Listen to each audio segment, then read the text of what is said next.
Number 10, Russian Bigfoot caught on tape. The exact location of where this video was taken is still unknown. In fact, there isn't a ton known about this video at all, but what is known is that it was taken somewhere in Russia. That's about it. And people actually believe that it captures the real Bigfoot, or one of the many Bigfoots out there. This is the Russian one. They got a Russian Bigfoot. What do we all think here? I wanted to start with one of the most insane videos I could find. I think I nailed it. How'd I do? I don't know. This one comment dives in further. The user says the title of the original video was called Chichuna, but in Russian script. The creature hops, sometimes sideways like a lemur. Of course, lemurs have tails, which make that type of movement easier. And chichunas are sometimes described as having tails, but this creature doesn't appear to have one, does it? No, it looks like a blob of scariness. I don't even know. The original footage was in all Russian and claimed to have been shot in Siberia. It also featured a boy and a dog in the foreground who didn't appear to be all that concerned, but I still believe this footage to be genuine. That's one of the top comments, so you know someone did their research. Number 9, overnight visitor. Oh, this one definitely gives me the chills. I don't like it. This video was taken from a surveillance camera that was placed inside of a couple's home. Not outside, inside. This is scary, and I hope this never happens to anybody watching this video. The footage caught something while they were both asleep, and it's one of the creepiest things that I've ever seen. When the couple woke up the next day, they were unable to find a purse that they knew was in the home right before they went to sleep. So they decided to check their security cameras, and this is what they found. As they were sleeping, a man crept in and was so quiet that he didn't wake them or their dogs up. No, he stood at the top of the stairs watching them sleep for a few minutes, which just adds another layer of ew to this whole scenario. Yeah, always check those nooks and crannies before you go to sleep, I guess. Number 8, Titanic inspection card. This inspection card once belonged to a woman named Marion Meanwell. What could possibly be creepy about an inspection card, you ask? Well, it shows how Marion was not intended to be on the Titanic, but by some turn of events, she unfortunately found herself as one of the passengers that went down with the ship. Now, the card shows that she was originally meant to be traveling on a ship called the Majestic. For some reason, the trip she originally had planned was delayed, and she instead was assigned to the ill-fated Titanic. Yeah, you can see the word majestic is literally crossed out of her card. You know, adds to the creepy element because it shows her literal change in plans. Number 7, the Lady of Raynham Hall. This one's a classic. If my grandma was still alive, she would have loved this one. If you haven't seen this photo, it's gonna live rent-free in your head from here on out. This spirit is said to haunt Raynham Hall in Norfolk, England. Nice. My old home. Not Norfolk, but I have English family. What's up? This tale kicked off back in 1936 after a photo went around through Country Life magazine. I guess that's its way of going viral back then, right? This photo shows a spirit, apparently, wearing a brown gown. Hence where her name comes from, the Brown Lady of Raynham Hall. Just casually floating down a staircase. That's lovely. Imagine seeing this in real life. I'm sweating doing this list. Legend has it that the ghost is that of Dorothy Townshend. She was the sister of Robert Walpole, the first Prime Minister of Britain back in 1676. Some reports say the image is a result of long exposure, just gone awry, but you know, either way, I don't like looking at this photo, so let's move on. Great. Number 6, the Gates of Guinea. Another bad portal to another bad place. The souls of the dead have to go somewhere, and depending on your beliefs, that somewhere could either be beautiful, it could be peaceful, or it could be absolutely terrifying. Who knows, one of the three. In the world of voodoo, that place is an underworld called the Gates of Guinea. And here is the front door. Yeah, located in Louisiana, this tomb, that of voodoo priestess Marie Laveau, is apparently the entrance to these deep waters, this twilight realm. And some voodoo followers try and open these gates to access the souls of the deep. And apparently the goal after that point would be to use the dead almost like zombies, like your own little personal zombie army. So that's horrible, I guess. Number 5, backseat driver. This photo here is from 1959, and it certainly looks like it. It was taken by a lady named Mabel Chinnery, and the photo, at first glance, is just a classic 60s shot of a man in a car. That man was Mabel's husband. Now, the man in the back seat, however, we have no idea who that is. Apparently they weren't there in real life. Her husband was the only one in the car at that time. And also, that's a pretty tough angle. If you wanted to recreate this photo with your friends after work, it would be hard. You have to really line something up there. Some Edgar Wright shot has to happen, you know what I mean? It's like he's appearing to us through the seat almost. So either this is a lie, and there was indeed a man sitting in the back left seat, or like Mabel believes, this is her dead mother-in-law. Now, if she had said father-in-law, I'd think maybe it's a spirit, but this for sure looks like an older man with a collar. So we don't know. A lot of ghosts just like to hang around. Honestly, Mabel, just see a priest, just to be safe. Number 4, ghost pilot. Oh, this one gives me the absolute creeps. I'm hoping it's just a friendly ghost, but really, You never know. I never know. I don't know. I don't want anything to do with any ghost, but sometimes they're friendly, apparently. Any sort of spirit, I don't welcome. There, I said it. The Ghost Pilot is a photograph that shows a spirit from 1987, when a woman named Mrs. Sayer was visiting an airfield in England. So of course she did the tourist thing and she got a photo in the cockpit, as we all do. Especially now if you're seeing Top Gun, I'd be like, yo, get a photo with me. But while you're sitting in there getting that tourist photo, do you ever think of who may have sat there before? It's kind of creepy, right? People swear the Titanic was a cursed ship and that spirits were responsible for the ship's bad luck. I personally believe it was the iceberg, but you know, I'm open. Next time you want to sit in the pilot's seat, look around for spirits. This image was developed and it appears somebody or something is in the helicopter with Mrs. Sayer. Yeah, nothing like finding out after, eh? Oh. Number 3.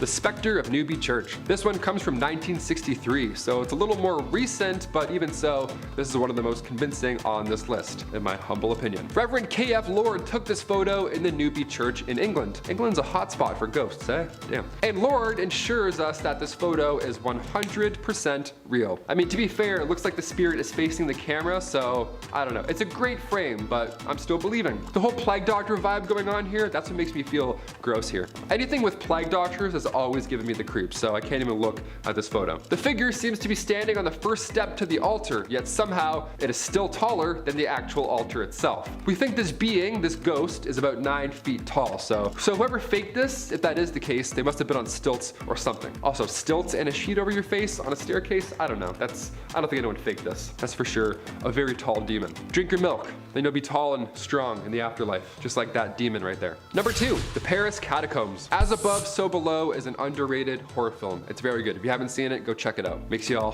sweaty and not nice. In the movie, a team of explorers accidentally go too deep when exploring the Paris Catacombs, and in turn they have to face their own hellish nightmare. I'm not going to give anything away. Well, this is not too far-fetched, it seems. In what feels like a never-ending maze, the tunnels underneath Paris stretch for hundreds of miles. See, originally the tunnels were built for Paris stone mines, but near the end of the 18th century, it turned into something a little more haunting. Cemeteries at this point in history were starting to fill up, and I mean that in a literal sense, like bodies. It was gross. We didn't know what to do, right? Humans didn't figure out the cleanliness thing for a while, so bodies would be laying on the side of the road. So the solution here was to use these catacombs, right? These tunnels have been there for centuries, so you might as well put them to good use. And by good use, I mean arguably the scariest basement in the world. Just walls of skulls. What could possibly go wrong? So haunted. Never go in there, so haunted. Do you live in Paris? Have you seen this? Has anyone actually been down there? I want to hear your account. Comment down below, because that's a scary movie, man. That's really not great. And finally, number 1, Chernobyl. One of the greatest nuclear disasters ever in history. On April 26, 1986, reactor number 4 at the Chernobyl power complex exploded due to unstable and low power levels. Reactor 4 had been shut down a day before due to maintenance, and the next day at 1:23 a.m., radioactive debris compiled with fuel and reactor components just rained down all over the building. It's a nightmare scenario. Toxic fumes were carried from the wind, and after just 4 months, 28 workers had died due to radiation exposure. Eventually, they had to evacuate over 100,000 residents, and to this day, that zone is a no-go. Reactor 4 will stay highly radioactive for another 20,000 years, so no time soon. Let's not head back there anytime soon. Number 10, the isolator. The last thing anybody wants to do after the almost 2 years we've had. Ugh. Though this looks like an object perfect for deep sea diving, it was actually built for desk work. Hugo Gernsback was a Luxembourgish American inventor, writer, editor, engineer, designer, businessman, and of course, magazine publisher, because why not add one more thing to the list he's really good at? He started a magazine called Science and Invention, which encouraged scientific and amateur experimentation. This was one of the inventions published in the magazine and was revealed in July 1925. The main purpose was to block out all of the noise from the surrounding environment, narrow the field of view like horse blinders to improve concentration. But don't worry, there was an oxygen tube attached to help out the studier, so you know you could breathe while you're reading about Shakespeare or something. Number 9, kangaroo boxing. Link here. This next one looks pretty self-explanatory, but also it's very confusing at the exact same time. Kangaroo boxing actually became pretty popular in the 1800s. In both Europe and the United States, clowns and professional boxers would square off against marsupials in front of herds of people. It was actually started by a university professor just like as a joke, and then it really caught on. Who they cheered for? one can't be certain. The man in the above photograph was sparring against a kangaroo in Germany in 1924. Obviously, the sport did not continue as it was considered abusive to animals who clearly had no idea why this hairless being was all up in their space and trying to beat them up. I don't understand, this is just ridiculous. Number 8, children shipped in the mail. Picture here. Sounds ridiculous, is ridiculous. But did it happen? Of course it did. However, this picture was actually staged, but this actually did happen. Imagine your sister calling you and telling you your nephew is visiting, and then minutes later the doorbell rings and your nephew is just like chilling with some packing peanuts in a cardboard box. Well, not quite. The postman had to play a kind of babysitter a bit. Shortly after package delivery, a revolutionary thing on its own, was introduced, a couple in Ohio sent their infant son to their grandmother's via postman in 1913. It cost 15 cents plus $50 insurance. Once this oddball story got out, the trend caught on. Regulations were vague about what you could and could not send via post, so why take a bus when you could take a postman? Rural townships also usually knew their postmen really well, so they'd be like, oh come on Joey, here's 15 cents, take little Timmy to my aunt's, I don't know. So they trusted them, they weren't just passing them off to strangers. However, eventually new regulations came out banning the practice. Finally, because it's just weird. Number 7, Norway Lights. Natural light phenomena is common in our big beautiful planet. The northern lights, the green flash, solar eclipses, you name it. I bet those were all pretty alarming back in ancient times. Now some of these natural events look otherworldly. They look cosmic almost. Most of the time there's an explanation waiting, but for the mysterious glowing orbs floating over Norway, the Halsdalen Lights as locals call them, we still need some answers. Scientists have been trying to gather research, and in 2014, after many impressive light shows, their best guess is a natural battery that charges underground and then emits this light show above. Maybe this has something to do with the reoccurring lights over Phoenix. Could be the same phenomena happening, who knows. Number 6, the cool time traveler. Do you believe in time travel? If your answer is no, maybe this next one, maybe it'll change your mind or keep you open to the concept. It's a common theme in movies, Back to the Future, Loopers, Avengers. Time travel plots are fun, but they're absolute nonsense. Or are they? When we see a case like the Cape Scott story, we can't help but be intrigued a little bit. Time travel or not, this is an interesting photo. It comes from Ray Peterson's book, The Great Cape Scott Story. That book was from 1974, but the actual photo used in the book was taken over 100 years ago. And in the photo, it shows this modern looking guy, rocking shorts, maybe jorts, who knows. He has messy morning surfer hair, dippity-doo, three-hold, you know, that kind of stuff. He doesn't look like he's from that time period at all. This also has happened more than once, like the time-traveling hipster. I don't know, I'm pretty sure it's my cousin. That looks like a guy I know. Definitely not a guy from the 1900s, that's for sure. Number 5, skunk ape. This one is exactly what it sounds like. The skunk ape was seen back in 2000, so hopefully, if it's a real thing, it's long gone. Hopefully it's dead by now. It's pretty gross. 2 photos were taken of the supposed skunk ape, and this thing looks like Bigfoot's cooler, older cousin, you know? That cousin who has a lava lamp, does kickflips in the garage in October. That kind of cousin, that's the skunk ape, really. An anonymous source sent the Sarasota County Sheriff's Department these photos. They mailed them in, which for starters, that's pretty jarring to receive. Just a creature, just Bigfoot, put it in the mail. But she claims these photos were taken in her actual backyard and that this creature was not a black bear. It wasn't anything we've seen before. I personally don't think that's a black bear. If anything, it's just a really large, odd looking dog. Those teeth alone are a red flag either way. I want nothing to do with that. Number 4, Solway spaceman caught on photo. Look, we've all been photobombed before. It's a blessing in disguise. You look back at prom photos, some dude sneezing in the background while you're, you know, having the moment of your life. It's the best, we love it. But when Jim Templeton took a photo of his daughter in an otherwise empty marsh, long before Photoshop existed, it appears an astronaut just crashed the family moment. He just had to pop up in the photo in the background. Now Jim assures us that nobody was around, which I believe, otherwise what a weird photo to take in an empty field. I'd be like, hi, get away from my daughter. Just, yeah, 17 meters to the left, thanks. Also, the fact that this man looks like he's from space. Yeah, that makes it more believable, no? What are we looking at right now? Who is this? It's so creepy.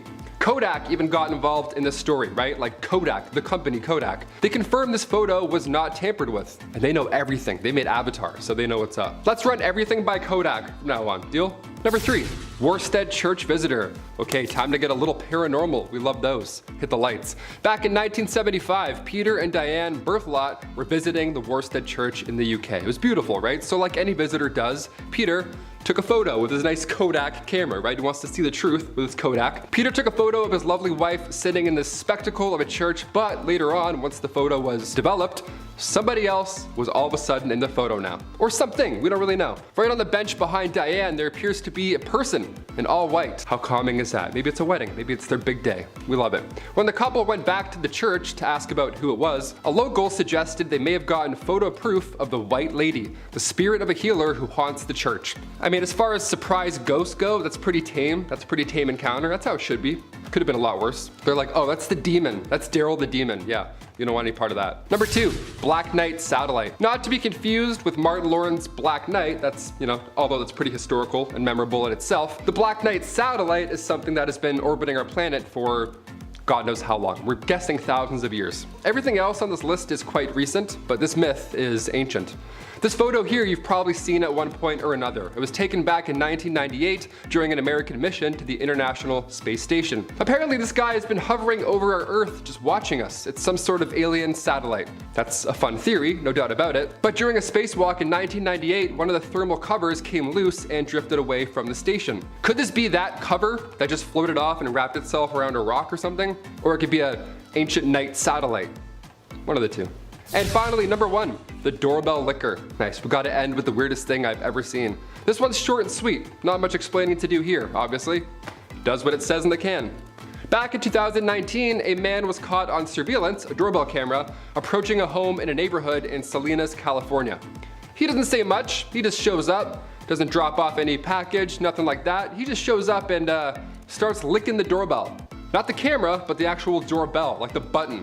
He must have rang the bell hundreds of times because he did this for 3 hours straight. His jaw muscles must be insane. The homeowner said in a following interview after seeing said footage, I quote, "Oh boy, that is just weird." Yeah, that's what they said to that footage for 3 hours of a man licking their doorbell. They're like, oh boy, that's weird. If that was me, I'd move. I'd be halfway packing. I'd be like, oh boy, that's weird. Grab a box, let's go. We're moving. In 10th place, we have the criminal George Washington. The George Washington, whose gravestone is pictured, was not the first US president, but the first prisoner executed via electric chair in Texas. On February 8th of 1924, Texas executed a total of 5 inmates using its brand new electric chair, which remains a state record for the highest number of executions in a single day. In 1923, Levi Todd, who lived in the same area, made himself a new gambling table and promised George Washington he would give him the leftover lumber. But Levi gave the wood to another man, and George was so incensed that he shot and killed Levi as he sat playing poker with some friends seated around that new table. And to add to his crime, George shot Levi's terrified wife as she ran past a window in the Todd home. Mrs. Todd thankfully didn't die. He shot the Todd's dog and emptied his bullet device trying to kill one of the poker players, Frank Larry. But none of his bullets struck Frank, and he emptied his own safety device at Washington, hitting him with a load of buckshot. When the shooting subsided, Washington ran into the woods, only to be discovered a few days later as he slept, and well, the rest is history. I do have a fun fact for y'all though. The electric chair actually has a name. Old Sparky, and it is currently on public display as part of a replica death chamber at the Texas Prison Museum in Huntsville, Texas, along with tubing and straps used in Texas's first execution by lethal injection. Cool, I might go visit that museum now. In 9th place, we have Victorian death photographs. Photographs of loved ones taken after they died may seem kind of morbid by today's standards, but in Victorian England, they were a way of commemorating the dead and blunting the sharpness of grief. Remember, unless you were rich enough to have a painting commissioned, there really wasn't a way to preserve visual proof that someone existed, and how they looked for future generations. In images that are both unsettling and strangely poignant, families pose with the dead, and consumptive young ladies elegantly recline, the disease not only taking their life, but increasing their beauty. Victorian life was suffused with death. Epidemics such as diphtheria, typhus, and cholera scarred the country, and from 1861 onwards, the bereaved queen made mourning fashionable. Trinkets of memento mori, meaning remember you must die, took several different forms and existed long before Victorian times. Long exposures when taking photographs meant the dead were often seen more sharply than the slightly blurred living because of their,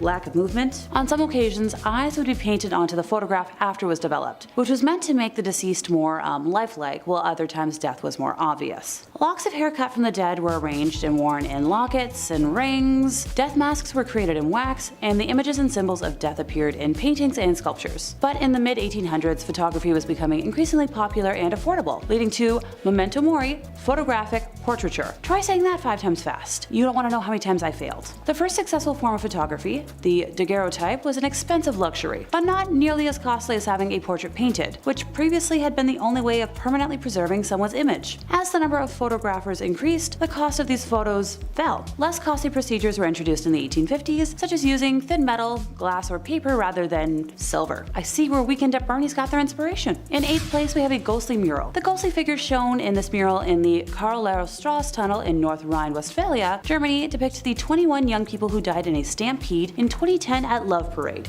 a German music festival. At least 500 others were injured in the devastating tragedy. The Love Parade was a free-access music festival and parade that originated in 1989 in Berlin. The parade featured stages, but also had floats with music, DJs, and dancers moving through the audience. The Love Parade in Duisburg was the first time that the festival had been held in a closed-off area. Between 200,000 and 1.4 million people were reported to be attending the event, and 3,200 police were on hand. As a consequence of the disaster, the organizer of the festival announced that no further Love Parades would be held and that the festival was permanently cancelled. Criminal charges were brought against 10 employees of the city of Duisburg and the company that organized the event, but eventually rejected by the court due to the prosecutor's failure to establish evidence for the alleged acts of negligence and their, causal connection to the deaths. The mural was established by an unknown artist as a reminder of the sad day. Number 7. Mummies for sale. Considering the frenzy that people get into when archaeologists discover a new mummy, you might be surprised to learn that this picture is actually a street merchant selling mummy merchandise of actual mummy.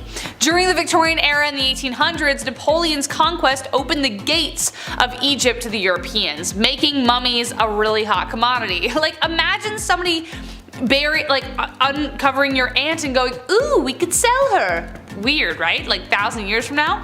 They could be purchased from street vendors, just as you see from this photo. The Euro Elite used to even have mummy unwrapping parties, which is exactly as it sounds and not what you would expect people to do with a corpse. But even weirder than that, people actually thought ground up mummies had medicinal properties. It was so popular that it even instigated a counterfeit trade to meet the massive demand for magic mummy ground stuff.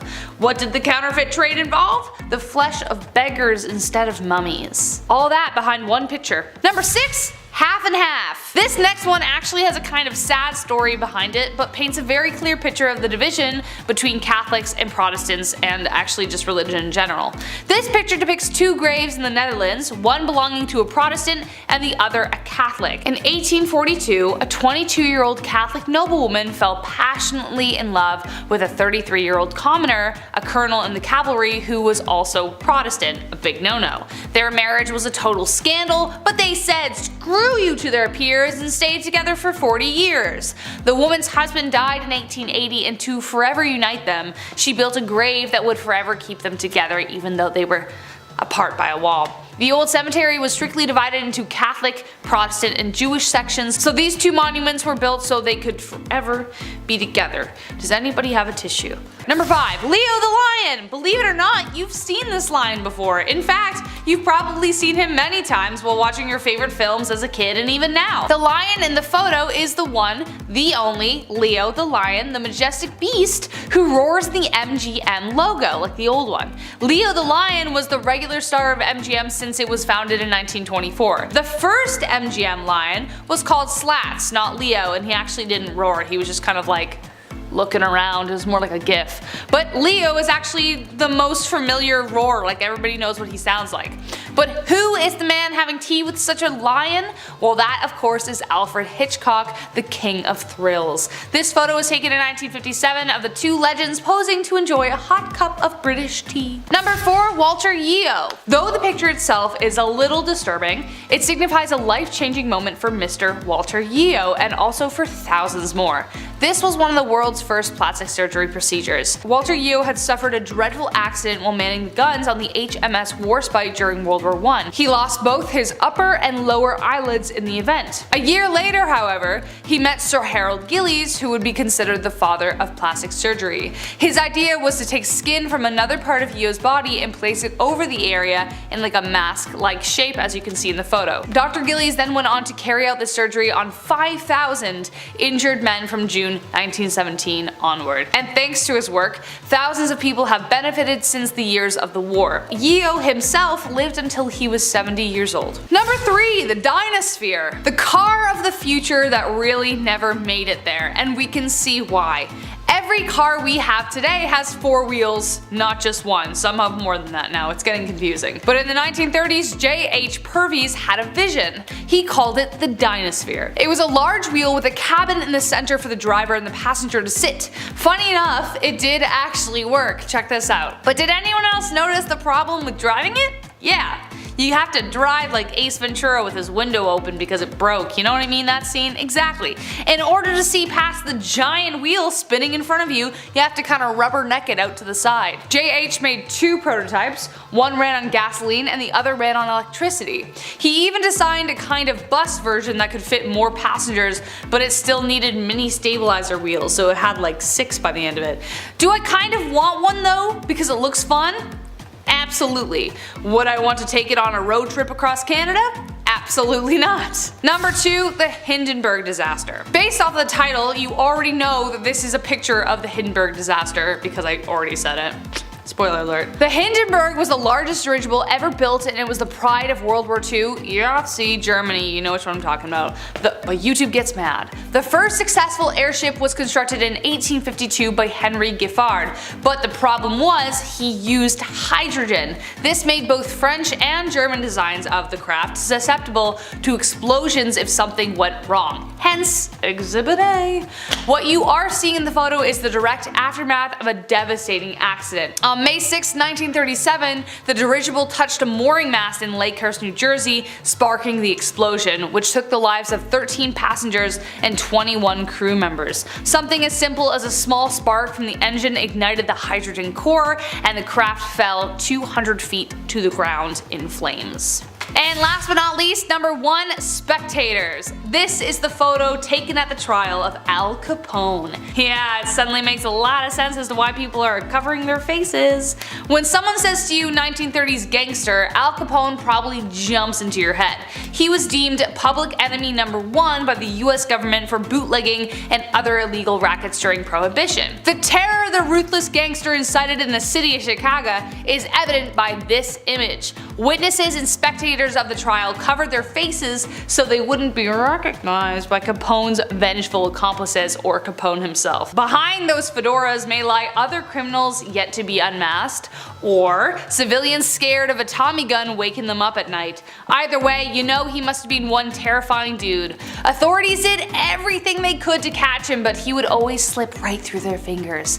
Finally, his reign came to an end in 1931 when they caught him on income tax evasions of all things that landed him an 8-year sentence. Starting off with S for secret. Alrighty, so here is from the Polish Constitution Day celebration in Chicago, specifically the one from 1978. On the left there, all washed out and crappy old flash display style, is First Lady Rosalind Carter. The guy shaking her hand, or rather just holding it and staring off camera like a waiter just went by with a tray of warm sausage rolls he wants to really get into, is John Wayne Gacy. And if you're also thinking, yo, what is up with this guy being in so many random famous photos, you're absolutely right, and it's genuinely strange how photographed and out there Gacy was. By the time this was taken, he had already killed over 20 people. Also, when he wasn't side hustling as a clown, he was super active in the government and politics, thus why wearing the S on the lapel. It was given to him by the Secret Service to indicate special security clearance, so the S literally does stand for secrets, both the US government's and his own. Whose secrets are worse though, huh?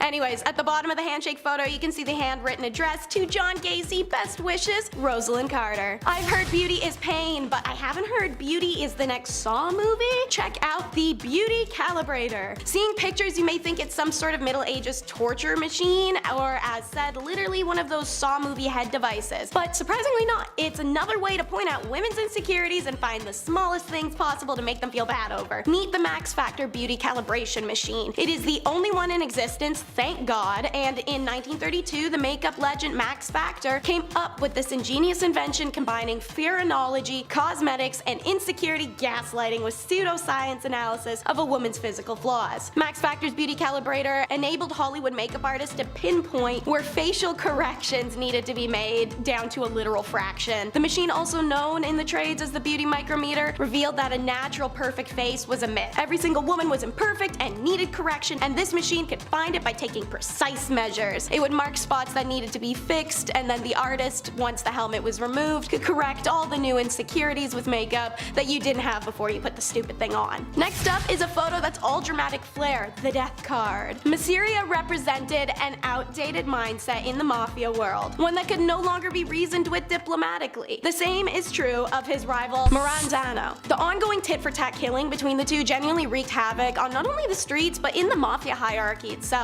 Those resistant to change generally don't last long, and meetings of the Mafia Elite tried to bring around at the end of bloodshed, but Marandano especially consistently manipulated matters to his own advantage. In order to facilitate underworld peace, the consensus turned from diplomacy to the inevitable. One of these guys had to go. The final straw, according to the accountant Nicola Gentile, was when the police informants called Masseria and said knock off the violence. Having an idealism for peace, he actually responded by disarming his men, and they were all pissed. Joe the Boss, Masseria, his bodyguards, and Lucky Luciano all met at a seafood restaurant at 3 p.m. on April 15th of 1931. Luciano excuses himself from the card game while that they're playing to visit the bathroom. This is the signal for the hitmen. The bangs could be heard from around the block apparently, as Joe was hit from behind 4 times in the back and 1 in the head. And it's born, the infamous Ace of Spades shot. It added to the cult status of this hit, but many expect that the Ace of Spades card was placed between Masseria's fingers after the hit by a photographer just for the shock factor of the press. In 7th place, time to meet American physicist Harold Agnew. As you might have assumed, pictured is, yep, that physicist, holding the nuclear core of the Fat Man atomic bomb, which was dropped on Nagasaki in 1945. The bomb ended up killing about 80,000 people, many of which who died from the long-term effects it caused, like radiation illness and leukemia. It was the second of the only 2 nuclear weapons ever used in warfare, and its detonation marked the 3rd nuclear explosion in history. It was built by scientists and engineers at Los Alamos Laboratory using plutonium from the Hanford site, and was dropped from the Boeing B-29 Superfortress boxcar piloted by Major Charles Sweeney. The name Fat Man refers to the early design of the bomb because it had a wide round shape. Fat Man was an implosion-type nuclear weapon with a solid plutonium core.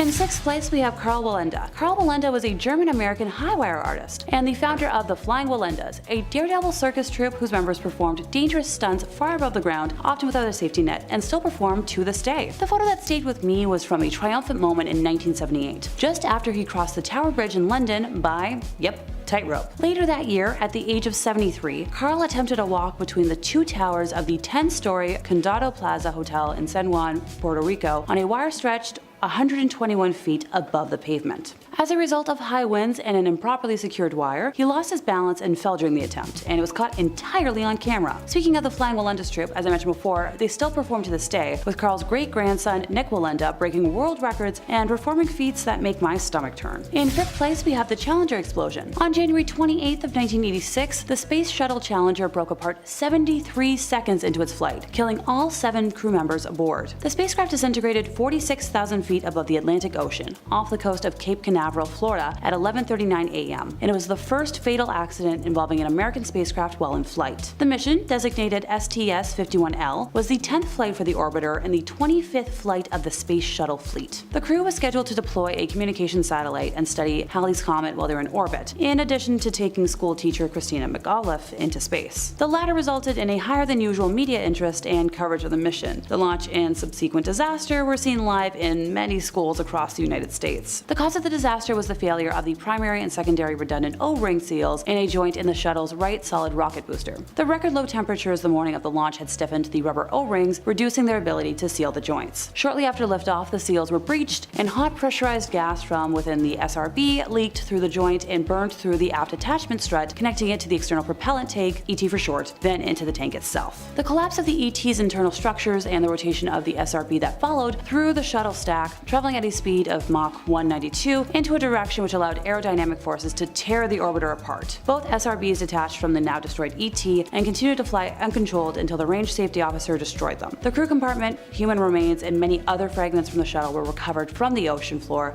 after a 3-month search and recovery operation. The exact timing of the deaths of the crew is unknown, but several crew members are thought to have survived the initial breakup of the spacecraft. The orbiter had no escape system, and the impact of the crew compartment at terminal velocity with the ocean's surface was too violent to be survivable. The disaster resulted in a 32-month hiatus in the space shuttle program. In 4th place, we have death recreations. Honestly, looking at this photo, it looks just like the special effects team for a movie studio or haunted house, just doing their job. But sadly, the reality is much more grim. In 1980, forensic artists were recruited to reconstruct the facial features of 9 unidentified victims so that photos could be released by the media in an attempt to identify them. Oh, pardon me, I got a little ahead of myself. The victims belonged to one John Wayne Gacy, otherwise known as the Killer Clown of Cook County, Illinois between 1972 to 1978. He killed over 33 individuals during his reign of terror inside of his ranch-style house in Norwood Park Township. I could go into details about how he committed his crimes, but I don't feel like scarring anyone today. All you need to know is that he gave magic tricks a very bad name. In 3rd place, we have the room where the Romanov family were killed. The Russian Imperial Romanov family were shot and bayoneted to death by the Bolshevik revolutionaries under Yakov Yurovsky on the orders of the Ural Regional Soviet in Yekaterinburg on the night of the 16th to 17th of July, 1918. Also killed that night were members of the Imperial entourage who had accompanied them: court physician Eugene Butkin, lady-in-waiting Anna Demidova, footman Alexei Trupp, and head cook Ivan Kharitonov. The bodies were taken to the Koptyaki forest, where they were stripped, buried, and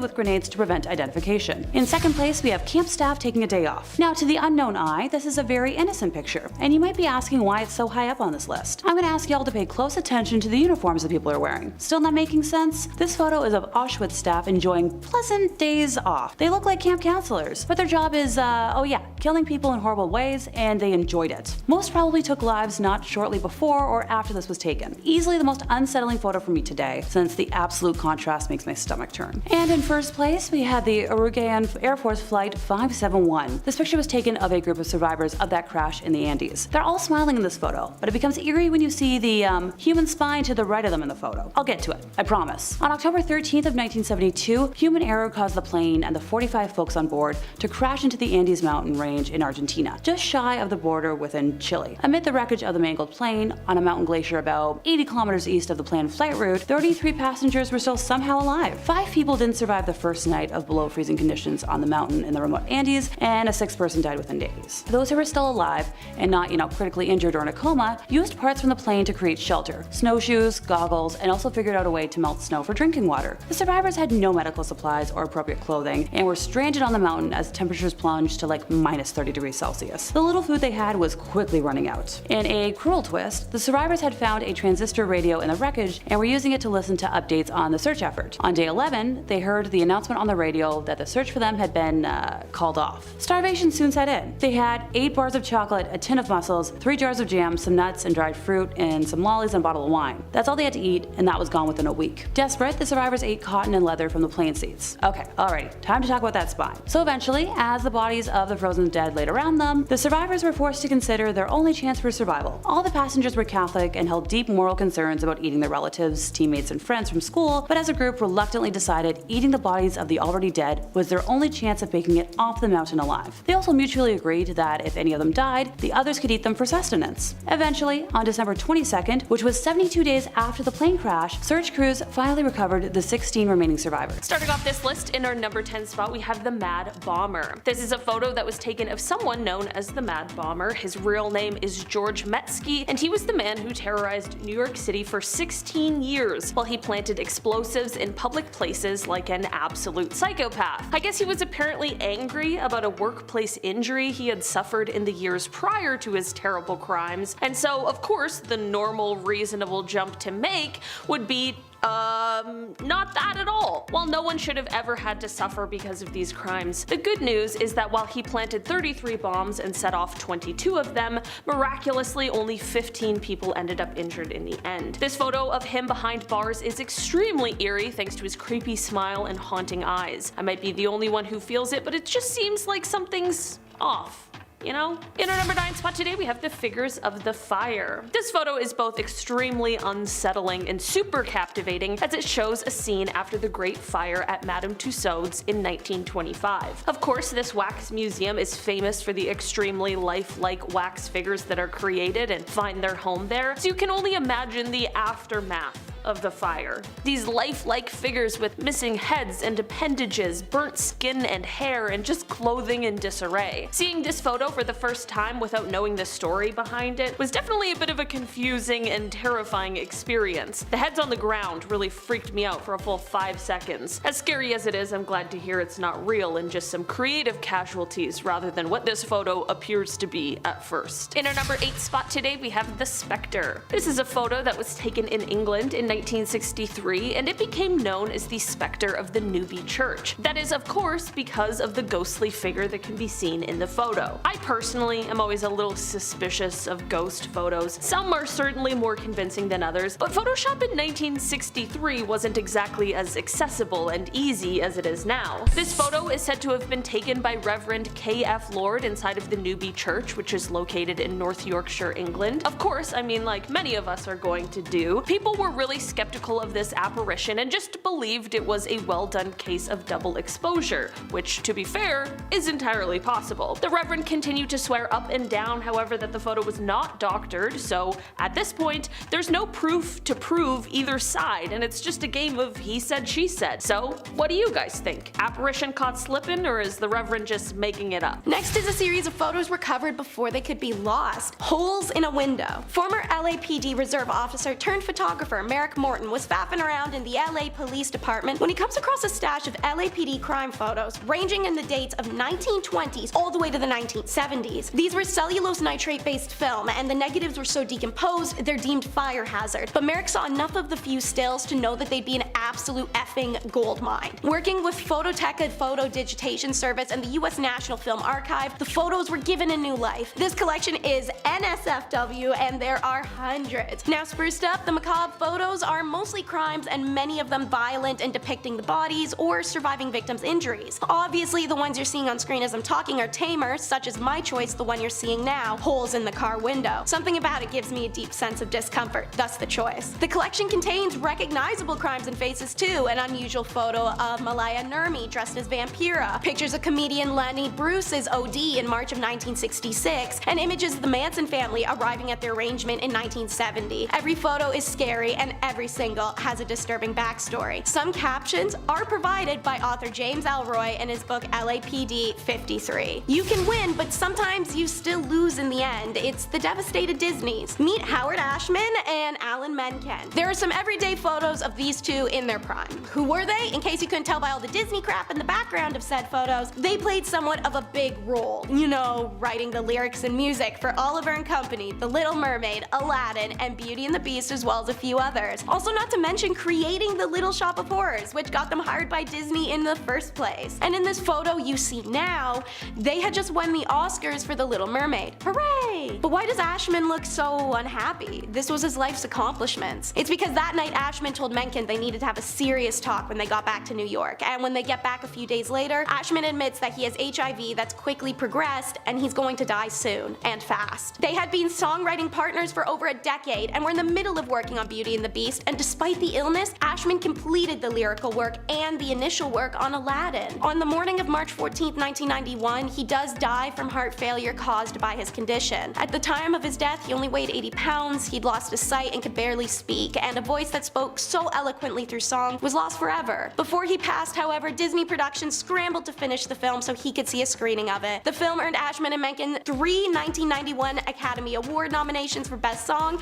and the title song winning the award. Perhaps most amazingly, Beauty and the Beast was the first animated film ever nominated for an Academy Award for Best Motion Picture. So it looks like a photo of two men achieving their wildest dreams, but it's a record of their last normal moment together. Oh look, it's the D-Bags Day Off! Camp staff! Check out this jolly-go-lucky group. They got the day off of work because the weather was nice for the first time in a long time. During the wartime, that must have been awesome, especially being young. Finally shirk responsibility, maybe go get a pint, have a picnic, hang out with each other, maybe get a little frisky, lavishing in the sun. I'm done looking at them. In fact, I'm sick by having to look at them. When that group of people is gonna have lighted and silly summer fun on a day off, they're going back to their jobs at the camps of World War II to do exactly what you're thinking they would be doing for work when I say they work at the camps of World War II. And they enjoyed it. This wasn't one of those mandatory war jobs or excuses you can make up for following orders. These young adults, who may as well be the grandmothers, grandfathers, or great-grandma or pa of people even watching, chose to do this job and actively enjoyed it. So this is a good reminder it's not that far in the past, and these people most likely took lives shortly before or after this photo was taken.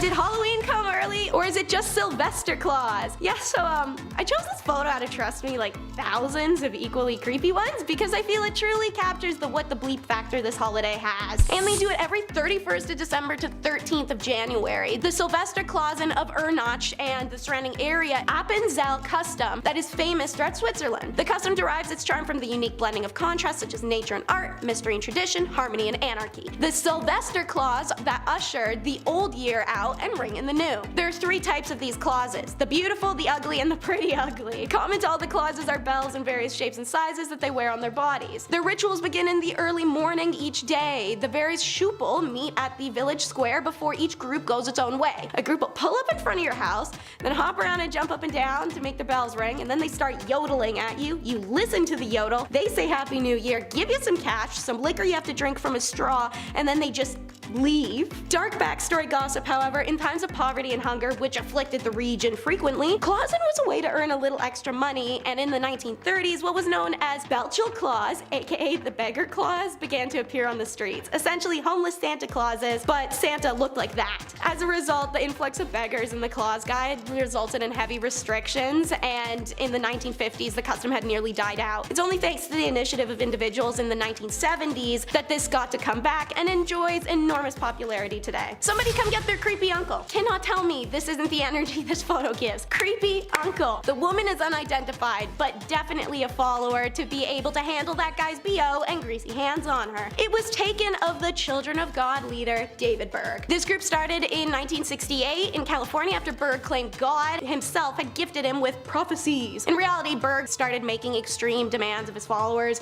give up their money, worldly possessions in exchange for limited outside access, horrible cramped living conditions, brainwashing, and would make this group famous for really bad reasons I can't and would rather not get into. Former members of COG have been outspoken about the childhood they suffered growing up in the communes. Actress Rose McGowan, the most famously outspoken, published her story of 9 years in the group. Actors Joaquin and River Phoenix, also raised in the cult, had it harder than Rose, and that trauma plagued River especially. He was actually the original heartthrob of the 80s and 90s, a role, fun fact, DiCaprio only managed to take once River's substance addiction caused by his traumatic childhood unfortunately took his life. So more of an unfun fact, but the matter stands that River painted the way for DiCaprio, and this psycho ruined a lot of people's lives. Have you ever seen a photo you can feel? Before you see the photo itself, you're gonna learn about the man in it. So, Joseph Goebbels, a National Socialist politician and propagandist who held multiple high-rank roles in the Yahtzee party. As a party chief for Greater Berlin, 1926 to 45, Reich leader of propaganda, 1929 to 45,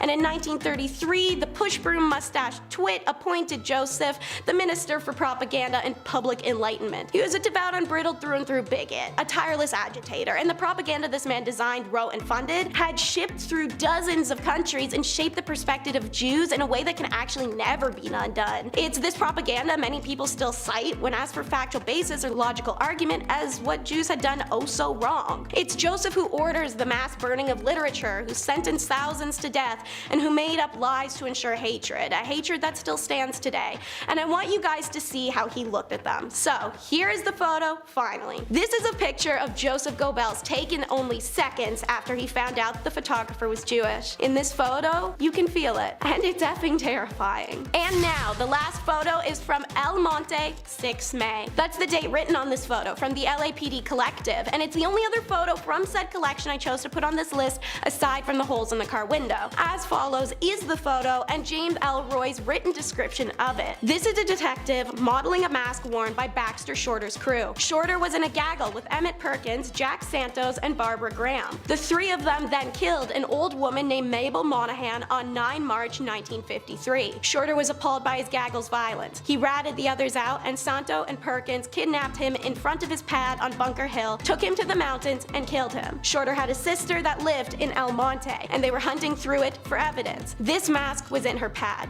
James Elroy. If Mabel Monahan's former son-in-law Tudor Scherer hadn't been a Las Vegas gambler, the 60-year-old widow probably would have never been killed. Also, if she didn't stay friends with him after he divorced her daughter, that'd probably have helped. But she did, and people found that weird. So there had to be something at play, right? Maybe Scherer trusted her so much he stored his 100 grand floats there. Ex-cons Emmett Perkins, John True, and Jack Santos think that, and they plan to take it. Barbara Graham joins the group to be their key into the door. Mabel takes a while to open up, but Barbara persuades her with the story of a broken down car and pleas for the phone. Mabel was reluctant, but the young woman was alone, and the widow knew firsthand how scary it could be for a woman to be on her own at night, so she let her in. And in comes John True, Jack, Emmett, wearing rubber masks. We're gonna take a pause. Ladies and female presenters, our own sex does not guarantee our safety, and you can't predict anyone's intentions. Please trust your gut if it says don't open that door. Mabel is struck on the head, left gagged and bleeding in the hallway. The group ransacks her home for a safe that never exists and panic when there is none, so they just leave her there. Mabel is dead for 2 days in her home before she's found. The investigation into the slaying of the Burbank widow began, and it was a long one, filled with drama. In the end, the four are charged with conspiracy to commit burglary, robbery, and M-word on June 3rd, 1953, in the death of Miss Mabel Monahan. To start us off, it doesn't matter if I'm dead or alive, you should invite me. Number 10 is skeletal dinner guest. For my people who hate to feel discluded, you'd probably love the members of the Postmortem Club. All members were present when they held their annual breakfast meeting, including club president J.M. McAdoo, who had died the previous year. You'll see in the photo presiding President Oakley Smith, club members, and the skeleton of Mr. McAdoo gathered together for breakfast with the skeleton at the head of the table. One of the rules of the club is that each member will will his or her skeleton to it for attendance to the club despite death. They even gave him a cigarette, as you can see, because smoking can't kill you if you're a skeleton. Number 9 is human depravity at its finest, the Stanford Prison Experiment. University professor Philip Zimbardo's execution of a power imbalance study in a prison ended disastrously. The Stanford Prison Experiment commenced on August 14th of 1971 with student volunteer groups comprising of 11 guards and 10 prisoners to see how they would behave on their own inside of a fabricated prison. The goal was to assess how quickly and intensely even educated or normal people can turn into cruel or sadistic ones under the right conditions, and man was it fast. 6 days in, Philip had to call off the experiment as guards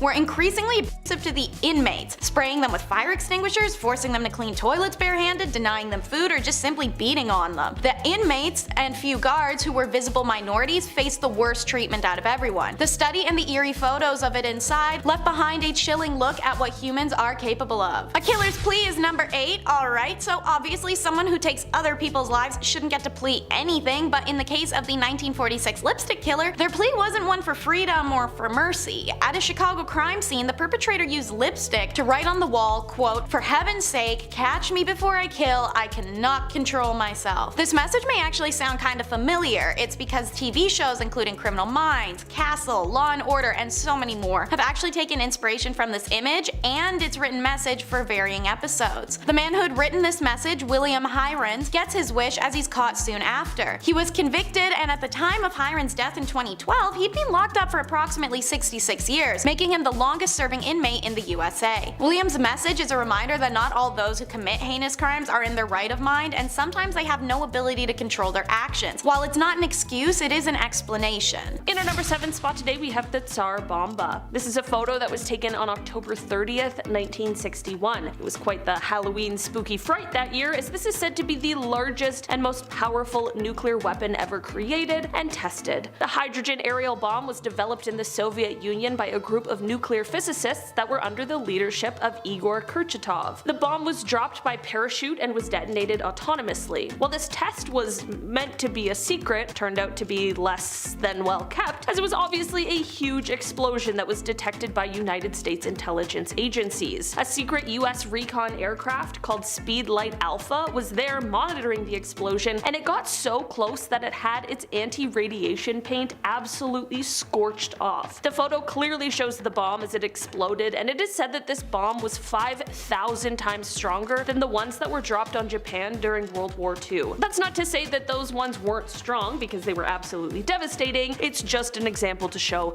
how large this one really was. In our number 6 spot today, we have the 3 Jacksons. On August 21st, 1934, 3 fearless acrobats known as the 3 Jacksons, Charlie Smith, Jewel Waddick, and Jimmy Kerrigan, all performed a routine on the edge of the Empire State Building, which is when this photo was captured. It is said that these 3 toured as an acrobatic trio, and this stunt the photo captured was done at 1,245 feet. According to officials from the Empire State Building, it is said that this was the first time the stunt was attempted, and to this day, it has never been done again, which makes a lot of sense. While this photo is absolutely incredible and is such a testament not only to the trust that they shared but also their abilities as acrobats, I don't know who in their right mind would try to recreate this. We already have one. I think we can just all be happy with that. In our number 5 spot today, we have the Gentleman of Rehi. This photo shows the Gentleman of Rehi, and that is not a gentleman and instead is the world's oldest surviving diving suit. It is an absolutely terrifying sight, but also an important pillar that allowed for this kind of technology to develop to what it is today. The suit dates back to the early 18th century, but it came to find its home at the Rehi Museum during the 1860s after it was donated. The suit was initially designed to allow people the ability to check the hull of ships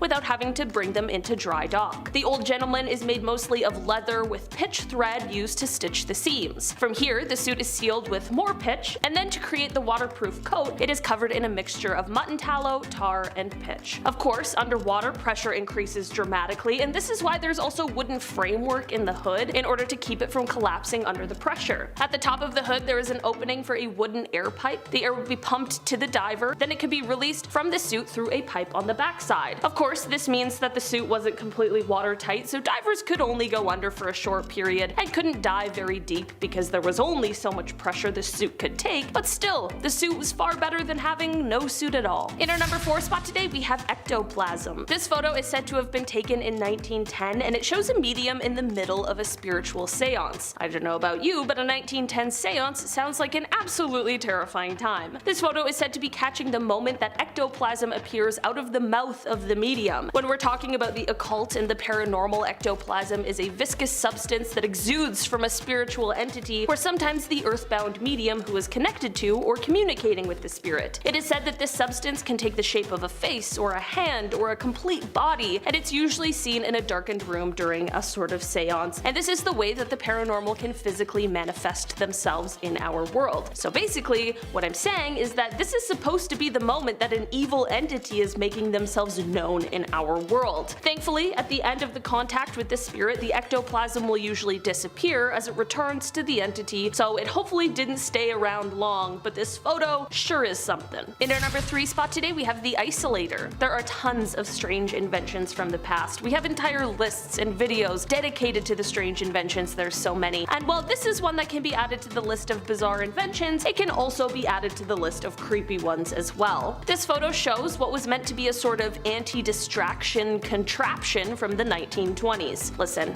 I can get easily distracted, so sometimes I need a little help, but this thing really takes it to a new level. It essentially makes it impossible for the person to look at anything other than what is directly in front of them, or, you know, breathe. It seems like a contraption that requires an oxygen tank hookup probably isn't going to be the best anti-distraction device. In fact, I think that's probably more distracting than anything. Honestly, I'm such a good procrastinator that even with this thing, I still wouldn't get my work done. Thankfully, this device didn't stick around or gain much popularity, and now it is just a terrifying relic of the past. In our number 2 spot today, we have the Great Manta. In 1933, a New York silk manufacturer named A.L. Kahn was on a nice little vacation vacation in Florida when he honestly accidentally caught something remarkable. His anchor line, by mistake, caught onto a giant manta ray. After a struggle and several hours, Khan was able to get this actually enormous fish ashore. This monster was somewhere between 5,000 to 6,000 pounds and was 20 feet and 5 inches in width. For reference, there are other giant manta rays, but they usually grow to be around 13 to 14 feet wide,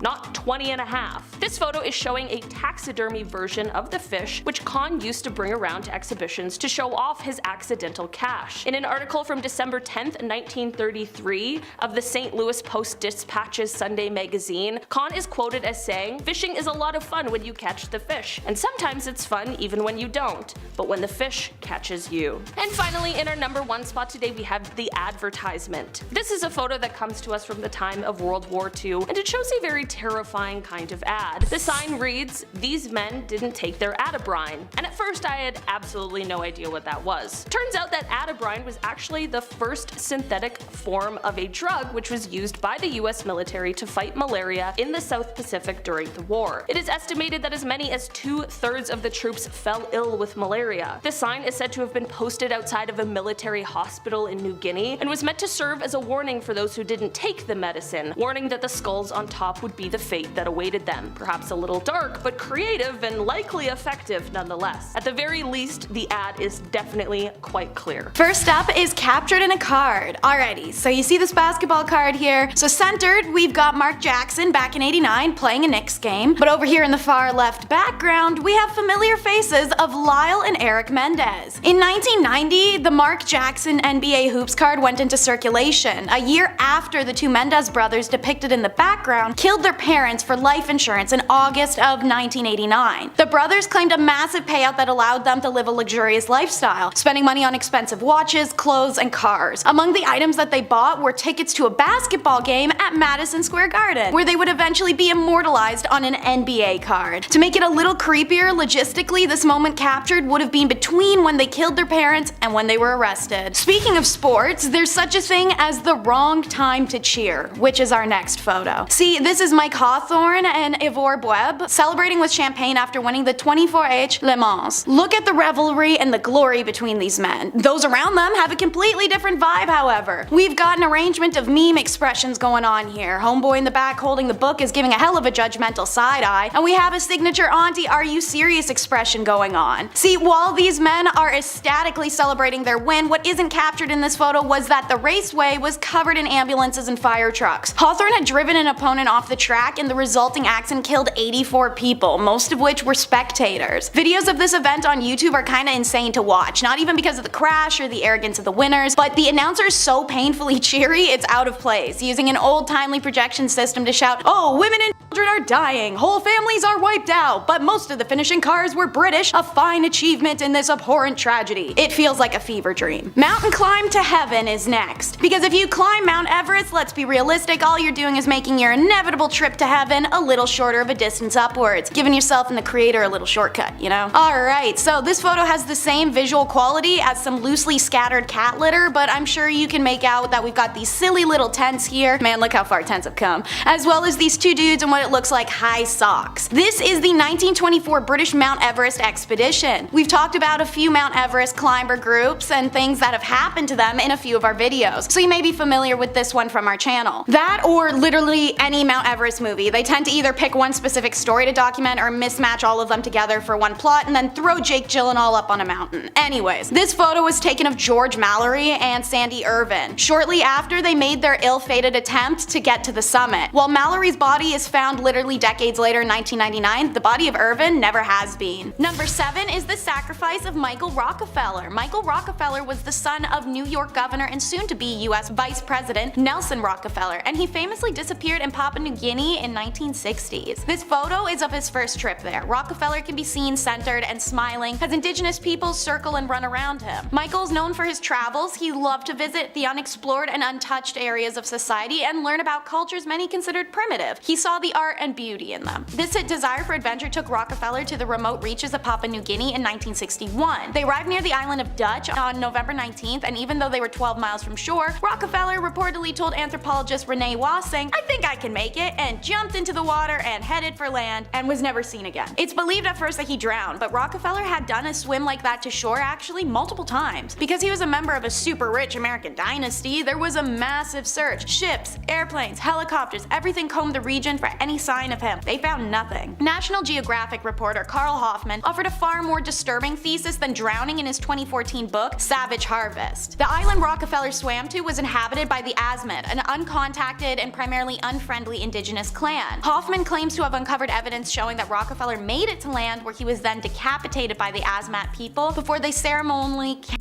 him, eating his brain and using his bones likely to make weaponry and other items. The confusing unanswered end of Rockefeller heir has since been debated, but it will always remain unsolved, sadly. Number 6 is we're leaving on a UFO. Not as catchy as a jet plane, but Marshall Applewhite was told by aliens it was a UFO indefinitely, so Marshall had been told a lot of things by the aliens, as had his wife before her passing. Affectionately self-dubbed as T and Do after the musical scales, they believed themselves to be of the highest caliber, like T and Do are on the scale. The cult these two began, Heaven's Gate, is famously recognized for the tragic mass departure members took on March 26 of 1997. It's on that day that the 39 members of the cult were convinced to consume a mixture of barbiturates and applesauce and then washed it down with vodka, as one member walked around to each poisoned person and tied bags over their heads to ensure asphyxiation. This mass taking of life was discovered days later when panicked family members of cult members hadn't heard from them. One former member went to go find his beloved wife, and well, I'm sure you can imagine what he found.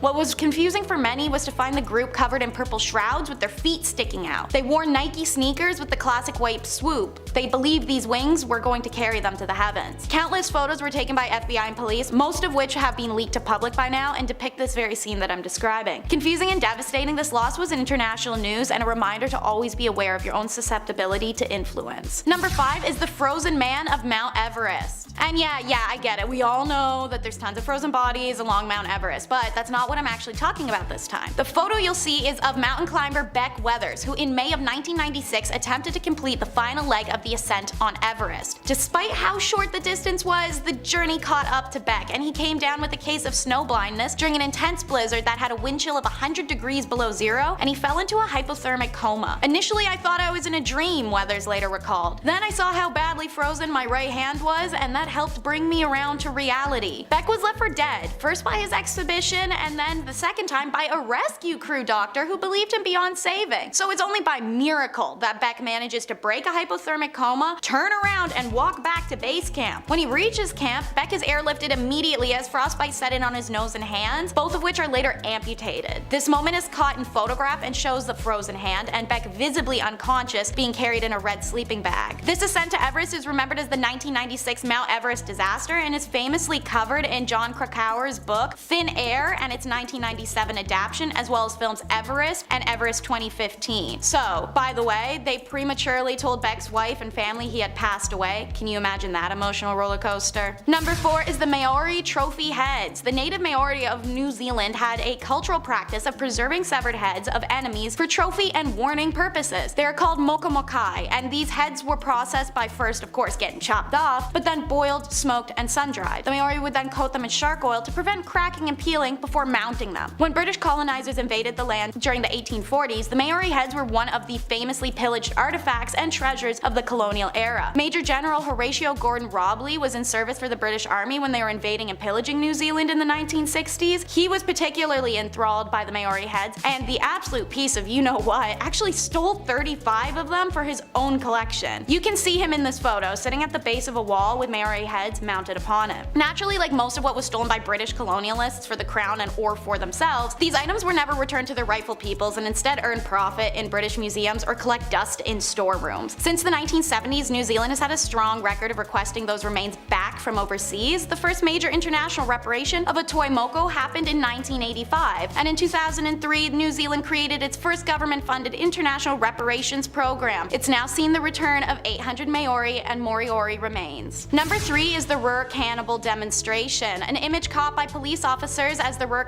himself, Joachim Kroll reenacts one of the crimes after his capture. Kroll was very particular about how he killed and only doing so in the same place on a few occasions and years apart. This and the fact of the number of other killers operating in the area at the time, it helped him evade capture. This killer started in 1955 and didn't stop for 2 decades until his capture. He's known to have taken 14 lives without any rhyme or reason, no preference for age, gender, race, status, everyone was on the table. Pun intended, unfortunately, as Kroll wasn't just necrophilic with the bodies, he ate them too. After taking their lives and using their bodies, he would bring home pieces to cook. He was finally caught in 1976 after police discovered intestines from one of his victims clogging the plumbing of the apartment building. Police reported that when a neighbor had asked Kroll about them and if he had knew what had backed up the pipes earlier, Kroll simply replied, "Guts." Why the police felt the need to reenact his crime photos, I'm not sure, but the result is several photos of Kroll propped over a volunteer in the park, looking full of ecstasy and primal delight that'll send a shiver down your spine. Number 2 is the tragic death of cosmonaut Vladimir Komarov. So, imagine knowing you're going to die but still walking aboard. That is what this Soviet astronaut Vladimir did on April 23, 1967. The craft had shown countless issues and flaws during testing to an extent where it wasn't even just Vladimir who knew this was going to happen. It was everyone working the project. So why did it go forward despite clear danger? No one was willing to back out and risk the fury or disappointment of the Soviet high command, so Vladimir could have backed out himself, but it would have doomed the next astronaut to be put on the project, who happened to be his close friend, Yuri Gagarin. So he was assigned to the mission, and he decided he would do it and spare anyone else. Upon re-entry to Earth, the tragedy happens. The craft's parachute fails, and the Soyuz craft hurtled to Earth at unthinkable speeds, burning Vladimir alive inside. Photos of the craft were taken after its impact, showing a horrific scene of melted plastics, metal, and char. He became the first human to ever die in spaceflight, and Vladimir himself was so confident this would be the case that he asked for an open casket funeral that'd force his superiors to see what they'd done to him. And so the second famous photo of this incident is taken, Vladimir's superiors standing over the mangled bunch of melted and charred human bones with nauseated horror in their gaze. And so, in at number 1 is what's considered the creepiest photo ever taken by the internet, Broken Blanche Monnier. This is a real-life horror story. Blanche is born in 1849 and starts life living lavishly and beloved in her prominent French family home, ingrained with ideas of Prince Charming and happily ever afters. She remains unmarried into her 20s, however, and searches desperately for her true love so she may move away from her domineering mother. It's in 1874 that her wish is granted, and she meets an older man of status and intends to marry him. But Mama disagrees, and she's not feeling he's suitable and she needs someone else. Blanche is furious. He can support her, he's high class, a lawyer, that's everything her mother demanded she finds, and she finally found it. Blanche finally put her foot down against her mother, and her mother makes her regret it for decades to come. Blanche is locked away in the attic closet. There are no windows and only a hay mattress. Once a day, her mother would cram dinner scraps under the doorway for her to eat. Blanche's mother reminds her every day that if she gives up on her betrothed, she would free Blanche. Blanche refuses every time, even after her fiance, unbeknownst to her, passes away in 1885 while she's still imprisoned. It wouldn't have mattered, however. The public had been told by her mother that Blanche had been dead since she locked her away in 1874, so everyone just thought that was the case. Blanche, meanwhile, survived 16 years in this closet until an anonymous note to police by a maid forces authorities to search the home. They find Blanche, now middle-aged, malnourished, covered in sores and fecal matter, surrounded by vermin and rot. This moment is caught on film by police. You'll see Blanche sitting on her bed, an excited yet lost expression on her face. Her mother and brother were both charged, and her mother very quickly and deservedly dies in prison, while her brother manages to appeal and escape justice. Blanche is left a shell of a person from 16 years of solitary and dark confinement. She spent the rest of her life in a psychiatric care at one of the state's best hospitals, the sole heir to her mother's precious fortune and status. Number 10, the Cube. Alright, Transformers fans, let's do this. I feel like we're hearing more about these things like UFOs or UAPs, whatever you want to call them now. I feel like we're hearing about them now more than ever. So, why not kick this weird list off with something off-world? We have to include some alien cover-ups, right? It's me, it's Taylor, why not? I figured that I'd find one that's also not too well known. We haven't seen this one, you know, on YouTube all the time. Not too long ago, this spinning cube-looking craft or drone or something, it was spotted over Missouri, just lurking in the same spot, just hovering, and then it would zoom off. Folks could see it with their naked eye on the ground. It was also pretty obvious. It was eye-grabbing, it was shiny in the sky. Only a couple hours later, it was seen again, but this time it was 700 miles away. This time it was 44-year-old Matthew Jandeka, and he was minding his own business, hanging out on the porch, just doing his, Sunday stuff, when this cube, again, this floaty cube caught his attention. It was a sunny day, the light reflecting off the cube caught his eye, but then a day later, another guy, 30-year-old Justin Johnson, he saw the same thing, but this time he saw it while he was driving home, which is also pretty distracting. The light and the reflections also caught his eye. He says, "At first I thought maybe it was a balloon, but the movements were too odd." In a world full of deepfakes, I mean, do we believe this account? Is this real? Lately everyone's talking about how these UFOs are spheres, so maybe this video is that of a sphere, not a cube. That's cool. I love teaching geometric shapes via alien aircraft. I'm like, this is a triangle. We saw this one in the Navy, and we saw this cube in the sky. Number 9, Amityville photo. Okay, we'll go less UFOs, more ghosts. One M. Night Shyamalan theme to the other. Here we go. This photo was taken inside the actual Amityville house back in 1976. It's a young man, it appears, with glowing white eyes. How comforting is that? Pretty hard to miss there. He's got the glowing. Yep, looks very Sin City of him, just to stare with his white eyes. Now at first I thought this was from a horror movie, right? All those Amityville knockoffs. It looks obviously fake or set up in some way, until you start to read about the details here. See, this photo, it was taken with automatic cameras equipped with infrared, not an actual person. So this young lad here probably wasn't expecting a selfie. Why he wasn't smiling or throwing up a peace sign. Makes sense now. Photographer Gene Campbell set up the photo and took it back in 1976. Now at the time, Gene was working with paranormal investigators Ed and Lorraine Warren on the actual case. I'm scared now. This photo was revealed 3 years after it was taken on the Merv Griffin show, and many believe this is the ghost of John DeFeo, one of the victims in 1974. Now, you can't really do this anymore, right? You can't whip out photos from a otherwise crime scene and be like, okay gang, what do we think? Spirit or not a spirit? Vote? Yes? No? Obviously there was backlash after this for obvious reasons, but it took 3 years for that photo to reach the public eye, and now everybody believes in ghosts, or they do a little more than they did before that show. This was long before the Conjuring movie as well, obviously, so this was quite random to see on TV. Do you believe in ghosts? What's the ratio here? Comment down below. I'm not a believer, I'm not gonna lie. I've tried numerous times. I got the Ouija board, did the whole thing.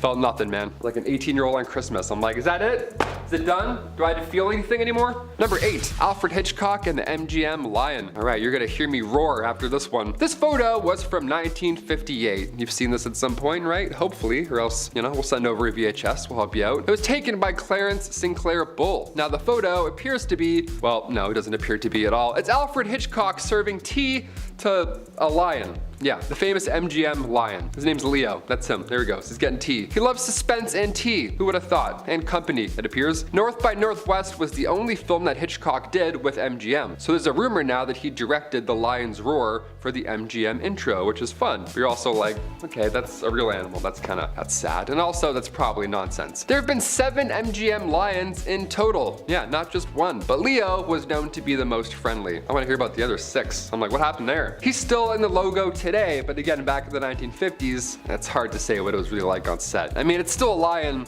being held down for a photo, so probably wasn't a friendly vibe for that fella. Our next photo is of an undeserving celebrity. Why? Because the reason he's a celebrity is so extremely twisted that it blows me away. And I don't mean an undeserving in a Kim Kardashian made a family of talentless people famous through adult video kind of way. I mean in a seriously sick, twisted, criminal, undeserving way. I'll only be calling this man IS, as I do not believe any more infamy should be granted. The photo you see was from a Japanese magazine after he was released from prison due to insanity. IS killed Dutch-born Renee Harveld, and the two were studying in Sorbonne, Paris. He chose to do this because of her health and her beauty characteristics that he felt he lacked. IS considered himself weak, ugly, and small, and claimed he wanted to absorb her energy through, well, he had her body for 3 days. I'll simply let you piece together what I mean when I say that he had a considerable amount of this body missing and a very interesting fridge contents. But like I said, he was released, so how can you kill someone whilst on a student visa, desecrate remains, and then also do some pretty horrific acts posthumously? He is from a very wealthy Japanese family, and they somehow managed to get him released. Also, they paid the victim's parents a huge sum of money for the loss. That's the world we live in. After his release, he was frequently on talk shows, reviewed restaurants for magazines, and appeared in horror films. He even wrote a book on the murder of Renee. This next photo shows us you never know what could be just a reach away. This photo looks relatively normal. Now obviously it's not gonna be, it's on this list, and the fact that it's titled about reaching out to something, well, Sarah Funk, who you see here on the waterline, is a YouTube vlogger whose on a trip to Cyprus's Red Lake. And you can see her literally like 2 feet away from a suitcase lodged in the waterbed. It's 2 years after this photo's taken in 2019 that the drifting suitcase is retrieved and opened to reveal the corpse of a girl. She is one of 7 known victims of serial killer Nikos Mexata, whose signature was doing body dumps in suitcases. It's believed the reason this case was retrieved in the first place was due to previous sightings of it in the water once other victims of Nikos had started to be found and identified at the same time period. Sarah Funk has since commented on what it's like to know that she was so close to a body without being aware. I thought it was a log at the time, but in retrospect, I realized it wasn't. This is a completely fair explanation. As you can see from that picture, the case was incredibly dirty and hard to identify even as a briefcase. This man is the first recorded serial killer on the island of Cyprus and is currently serving 7 life sentences in central prison. Our next photo is recreating time. Pun is intended. The photo you see on screen is very peculiar, but not the most outlandish. It's a man standing shirtless behind the fence in a summer afternoon, looking like something out of an old country family album of sorts. His name is Fikret Alik, and he was photographed in this exact spot for a Time magazine cover back in 1992. You are quite literally looking twice with these images. Emaciated, it's almost hard to recognize him. Fikret can be seen holding his t-shirt in one hand and reaching with his other through the barbed wire to take someone's hand. This is during the Bosnian War from 1992 to 95, and Fikret was one of many prisoners held in camps at the time. This recreation of the Time magazine cover was taken in the mid-2000s, and the building behind him now is a community center without any plaques or memorials of the victims of the notorious prisoner camps in Bosnia. This region is now under the rule of the same faction that was responsible for the camp, so they engage in a lot of historical denials and concealing. Fikret's story remains one of incredible perseverance, especially as he and other victims still go before the UN today in battle to have reparations and acknowledgement. This vintage photo isn't so vintage, but it's old enough so I'm counting it. It's Bad Santa. This early 2000s family Christmas photo reps a normal looking scene. White picket fence family, the itchy velvet Christmas dresses, the big sparkly tree, and the serial killer Santa. That there is Bruce MacArthur. In the warm seasons, he is a landscaper, but working in the Agincourt Mall as Santa during the holidays. Between 2010 and 2017, he terrorized the gay village district of Toronto, Ontario. Luring men in through dating apps, he killed and disposed of 8 individuals in the planter boxes of properties he managed. For a long time in the community, people had known someone was taking gay men off the street, but the Toronto police were resistant in believing something was suspicious. I remember myself seeing posts on Reddit and Twitter mere months after the first of the disappearances, frustrated with the lack of police action and urging the community members to stay alert. It takes multiple victims and community engagement for police to start an investigation, and it's thankfully in the nick of time. They'd been watching Bruce for a while before his arrest when they saw a young man enter his place. After about a half hour of nothing, they decide to make the risk to move in for an arrest. When they entered the unit, the young man was tied up and unconscious, and they caught Bruce in the act. No way to plead guilty, my guy. He's found guilty of 8 counts of first-degree murder. Our next vintage photo is one that speaks to us still in modern times, a determined mother. This photo was taken on Mother's Day. The woman in it is Margie, a 23-year-old, and she's holding her infant son while attempting to hitchhike. As you can see, it was printed in a newspaper column and has a subject line describing Margie's struggle with her husband Mike to find an apartment. I imagine that struggle, alongside the fact that she is hitchhiking, likely correlates with financial difficulties. Unfortunately, Margie's luck never got better. This is very likely the last photo of Margie alive. Less than 4 months later, she was killed by her husband Mike during a fight. In the time between this photo and her demise, their son Brandon had been taken away and put into foster care, where he was later adopted by his foster parents after Margie's sudden death. Little information exists on the photo other than this, and on what Brandon's life became. This is still recent enough history that some may recognize the story, the Manifesto Man. This photo seems so simple. A man appears to be in a wetsuit, he has multiple police badges displayed, and he sits in a stoic manner. This is no cop. In fact, this photo was taken after his arrest in July of 2011 for killing 77 people and injuring 250. Anders Behring had a manifesto for killing political enemies as a far-right extremist, first killing 8 people outside the tower block housing of the office of the Prime Minister. The method used caused distraction, enough for Anders slipping away in a police disguise to pull part 2 of his plan, which is hop in the ocean and swim to political youth wing summer camp just starting the season. He chose the summer camp for the politicians who came to visit the camp, which was for members of political youth adult clubs and organizations for co-ops, school courses, or just special interest in politics. Once on the island, well, he opened fire. Many who were afraid and unsure of where the danger was coming from went towards Anders for safety due to his police costume and received the opposite. His verbalized intent that day was to kill everyone he could, and thankfully he did not succeed. But some swam away and were rescued rescued by people staying at campgrounds across the water who brought out boats to pull everyone out. Others hid in various places on the island. Netflix released the film 22nd of July about this event in Oslo, and the movies White Rage and Bravehearts also tell the story. Ultimately, this event only took place due to Anders' racist ideology, believing Norwegian politicians were lenient on immigrants. Let's talk about the most disastrous hostage crisis our world might have ever seen, the Gladbeck hostage bus.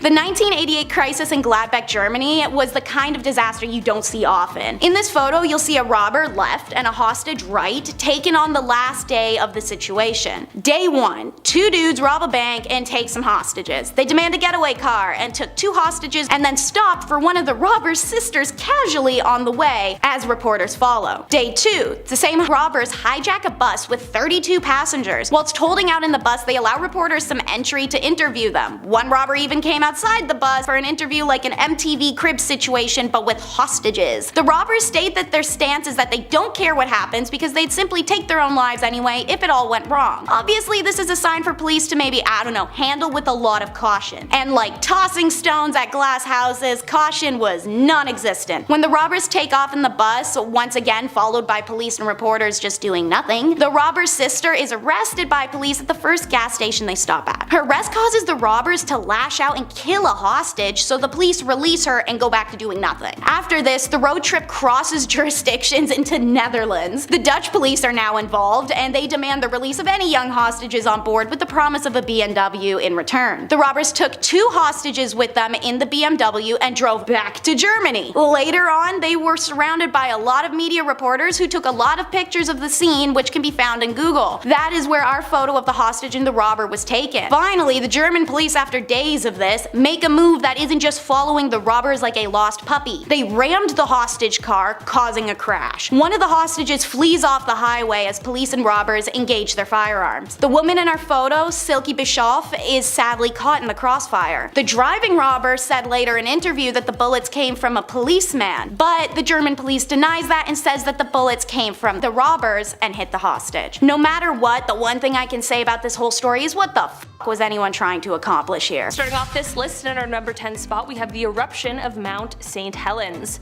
Mount St. Helens is a stratovolcano located in Skamania County, Washington. This volcano is best known for its huge and disastrous eruption on May 18, 1980. This photograph comes from photographer Robert Landsberg, who of course was in the area at the time of the eruption.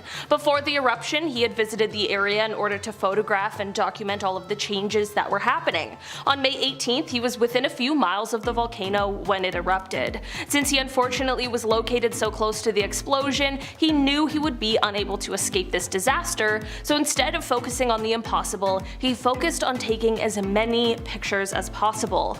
Robert was obviously incredibly brave and dedicated, but also very smart. After snapping as many photos as he could, including this one, he then secured his camera in his backpack and covered his backpack with his body. He knew he was unlikely to survive, but wanted to make sure that these photos did. His body was found 17 days later with his backpack still underneath him. His film was of course developed and has provided geologists with some really valuable insights with his close documentation of the eruption. In our number 9 spot today, we have the core.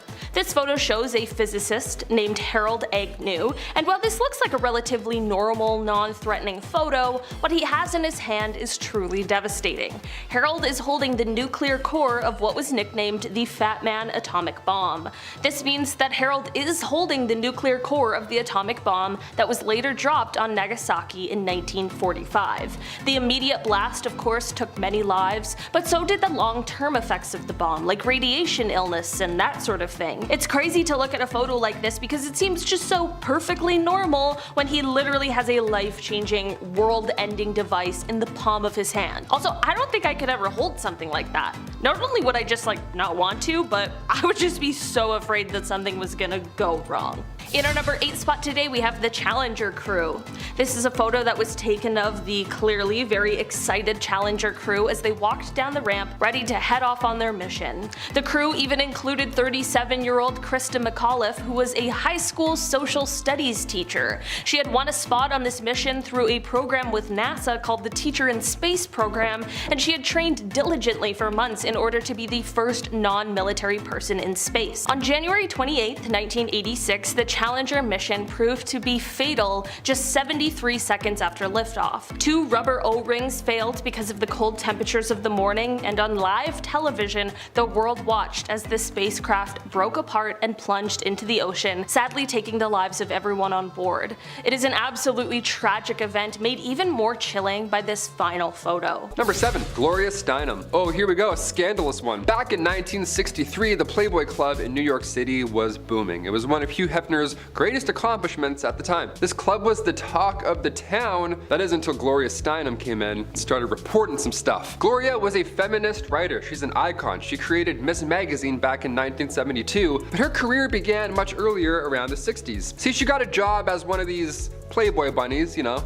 must be a comfortable getup, and she worked at the club undercover, secretly taking note on how this key holders only establishment was operating, right? Cool, what's going on here? What's the big scoop here? The staff were these young women, these beautiful young women, these bunnies. They had to wear the black bodysuits, the puffy white tails, the whole getup, and at age 28, Gloria worked undercover there for 3 weeks straight. And the piece she released after, appropriately titled A Bunny's Tale, great title, by the way, she nailed that one. It got so much attention that it kickstarted her freelance career and also made her a feminist icon. This photo of Gloria undercover shows you the comfortable work outfits she had to endure just to get the story out. Yeah, doesn't look like she had her non-slips on there. That's a write-up in my books. In a collection of her writings, Gloria reflects on the undercover piece, saying that it now has outlived all of the Playboy clubs, both here and abroad. That was before Hefner passed away in 2017, so I will add that you also outlived him as well. Good, he wasn't a very nice lad. Let's move on. Number 6, North Sentinel Island. Alright, we got some people, some aliens, some ghosts. What else do we need, Taylor? How about some weird islands? Sure. North Sentinel Island. We gotta head over to India for this one. This island is the home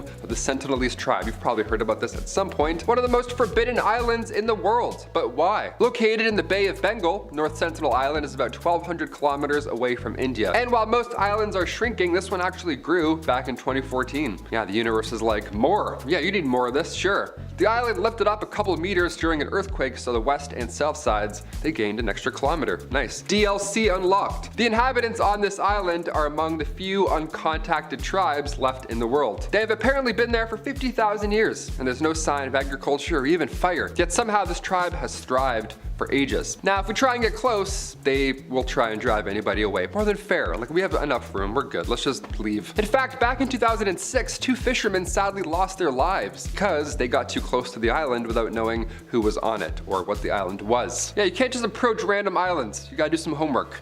That's why I'm here. Number 5, Lascaux Cave. If you didn't visit this cave back in 1963 or sooner, well, you lost your chance because, well, humans ruin everything. Now we can't even see ancient art anymore because, well, it's too many of us. The Lascaux cave system is now a World Heritage Site in France, but once it was a booming tourist attraction. These cave paintings, see, they're 17,300 years old. They're quite ancient. We can't really touch them. You can't have someone write Steve was here on it. Can't do that. Paintings that depict cattle, bison, stags, you name it. They're beautiful. They're complex, and of course, like I said, they're extremely old. So old, in fact, that the cave was closed to the public forever in 1963 after it declared human presence wasn't healthy for the art. Yeah, our dirty coffee breath would eventually cause this art to fade away, so we had to hold our breath. We gotta leave. We gotta close it off. There we go. Plus, I'm sure somebody would have snuck in with a Sharpie by now and ruined it. You know what I mean? Or like graffiti. It would have been gone by now. You know it. 7,000-year-old paintings. Yeah, protect these for another 17,000 years, please. Number 4, Surtsey Island. Another fun island. Another weird story. Here we go. When it comes to new things in life, it's pretty rare that we get a new island, right? Especially on our planet when we're losing things and melting. How lucky are we? Sure. We're even luckier that Disney didn't build a resort here first, because now scientists, now they get a chance to study what an island looks like without human interaction. That's a fun little project to focus on in the future. That's cool. It's pretty cool. It's weird and scary, but it's cool, I guess. Yeah, kind of nervous. I don't know. Surtsey Island in Iceland, as of right now, it's only open to a few scientists and geologists. Everybody else, beat it. Go find your own island. Get out of here. It was born from a volcanic eruption back in 1963, and scientists, they have one rule on this island. Don't talk about Fight Club. And the second rule is no seeds. Yeah, no life, no chance at life at all. Choose something else, anything else, please. One guy accidentally pooped out a tomato seed and he almost ruined the whole operation. Guy almost ruined this entire plan. What a stressful job. It's so eerie to see the oldest human history and then immediately after see a new island where humans are forbidden. It's like, we're not allowed to go and be places anymore. I'm kind of, that's not great. What are we doing here? I'm just breathing on things? I can't take a shit on this island? Number 3,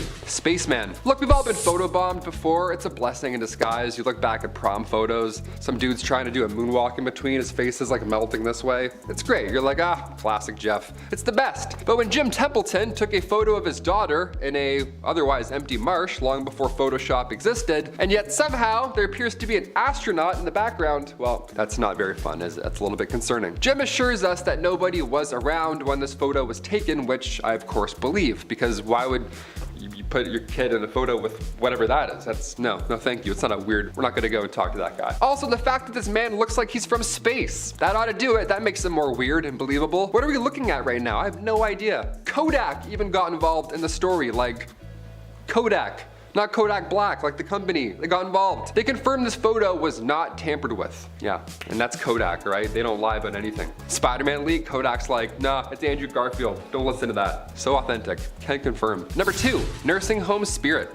This photo was taken from a nursing home resident the same night that another resident had passed away, which is an odd thing to do. Just set up a camera thing right after, like, just in case, maybe we'll catch one. Well, they did. This was back in 2015, and that night they heard a door open and close, but there were no visitors allowed at the time. So, some Kodak was coming into the picture at this point. So now there's a great amount of people who think that this image is one of two things. It's either the spirit of the resident that passed away, or it's the Grim Reaper. Yeah, the door opening and closing. People think that was the Grim Reaper coming in and then leaving, which is so scary. How long was he in there? Was it like 46 seconds, 4 minutes? How long does this guy operate? Is he quick? Is it like bussing tables? Is he just like, all right, let's do this? Is he like Santa Claus? I feel like he's like Santa Claus. A few comments were also saying that it's comforting, this photo, to know that in the end you aren't alone, that you have someone assisting you to the afterlife. No, I'm good. I'd rather die alone than have whatever that is break into my home and closing open doors. I'm good. And finally, number 1, the Battle of Los Angeles, or lack thereof. We'll see. I don't know. This is a weird one. Of course, we have to end on one of the most unspeakable battles, photos, whatever you want to call it, of all time. The Battle of Los Angeles, otherwise known as the Great Los Angeles Air Raid,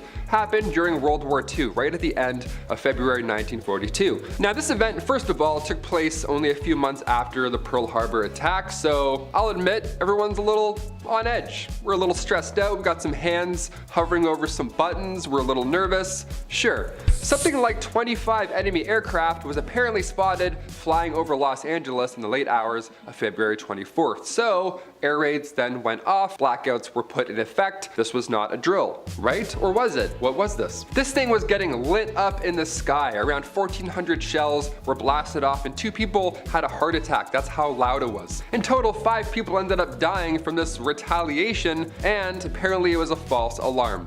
Although many now believe that it was UFOs or aliens, and that's why we were launching stuff at it. A press conference was held by the Secretary of the Navy, Frank Knox, and he called the incident war nerves. People have heart attacks. He's like, oops, I was nervous, my bad, slipped. Little quick reaction there. Number 10, demonic boy photo. All right, scary as hell right off the hop. It doesn't matter where or when, but odds are you've seen this photo at some point in your life. It's pretty haunting. It's kind of hard to forget. Check it out. You know when you see a photo, sometimes you just get bad vibes, like it registers in your brain as something real and scary. You want to find something about this photo that looks fake, but it's hard. This photo here was taken inside the Amityville house back in 1976, the real house. It appears to be a young boy with glowing white eyes. Kind of hard to forget. It was taken with automatic cameras equipped with infrared, so nobody actually took this themselves, it was just set up. It makes it even creepier that the boy looks like he's peeking around the corner. Makes my heart race just looking at that photo right there. A photographer named Gene Campbell operated this and got this photo. See, Gene was working with paranormal investigators Ed and Lorraine Warren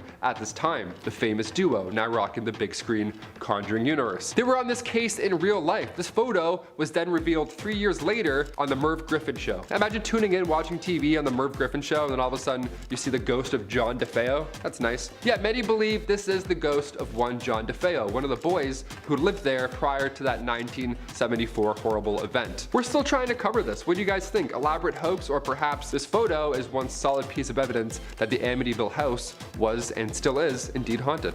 Number 9, Svalbard Vault. Over the pandemic, I spent a lot of time playing video games. Chris and I actually just talked about video games for like 8 minutes straight before we click record, so that's pretty funny. Some of my favorite games always have a similar theme. They always have this post-apocalyptic feel. It's always just barren wasteland with like one dog as a survivor and you have to like go and eat scraps. Yeah, Fallout, it's a great game. There's shelters with survivors or even vaults. It's stressful, but it's engaging, right? Searching around. Now in real life, we do have a global seed vault, and it's deep in the Arctic Circle on the island Spitsbergen. Now in this massive bunker that has since been deemed the Doomsday Vault, great name, really rolls off the tongue there. This is where humans will store food crops. It contains 100 million seeds. So if the earth all of a sudden, gets wiped out, or even if all the ice melts and it floods and everything goes to quickly, this vault will still be good to go. All that water that just, flooded the rest of humanity will then regrow the earth with all of these seeds, ideally. It sounds like a fun, cute way to get humans to think about the future. You're like, hey, throw some seeds in, make a wish. But I'm concerned. Is there something we don't know? How soon is this gonna happen? Why is everybody involved in this little seed heist? Number 8, Pluto's Gate. Number 8, Pluto's Gate. It rhymes, what's up? Also known as the Gate to Hell.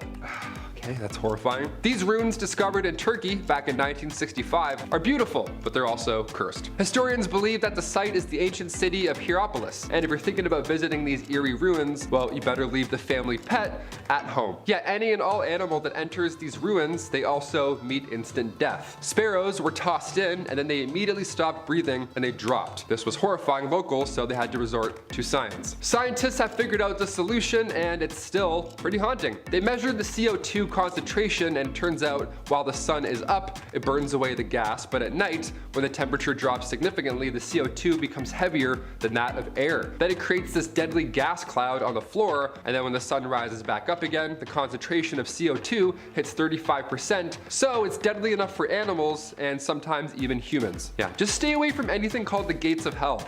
How about that? It's pretty sound advice just to play it safe. In our number 7 spot today, we have the plague. This photo comes from the 19th century, from the 3rd plague pandemic. This was the first time that the plague had spread to all 5 continents. While we now know something about what that might have been like, what we haven't had to endure are the doctors that dressed like this. This is a photo of the outfits and masks that plague doctors wore when they would come to your house to treat or diagnose you. The long beak-like noses of the masks are very creepy, but they were used to hold herbs and other nicely scented things because they believed that it would help ward off the bad air, which at the time is what they thought was causing the sickness. A pandemic certainly is bad enough. Thankfully, our doctors and nurses are just sticking to scrubs. In our number 6 spot today, we have the elephant's foot. This photo looks like it's just a big lump of nothing, but it's called an elephant's foot. Don't worry, at first I was a little worried too, but it has nothing to do with elephants and is only named that because of its appearance. This lump was actually created from the Chernobyl nuclear meltdown, and it is just a mass of corium and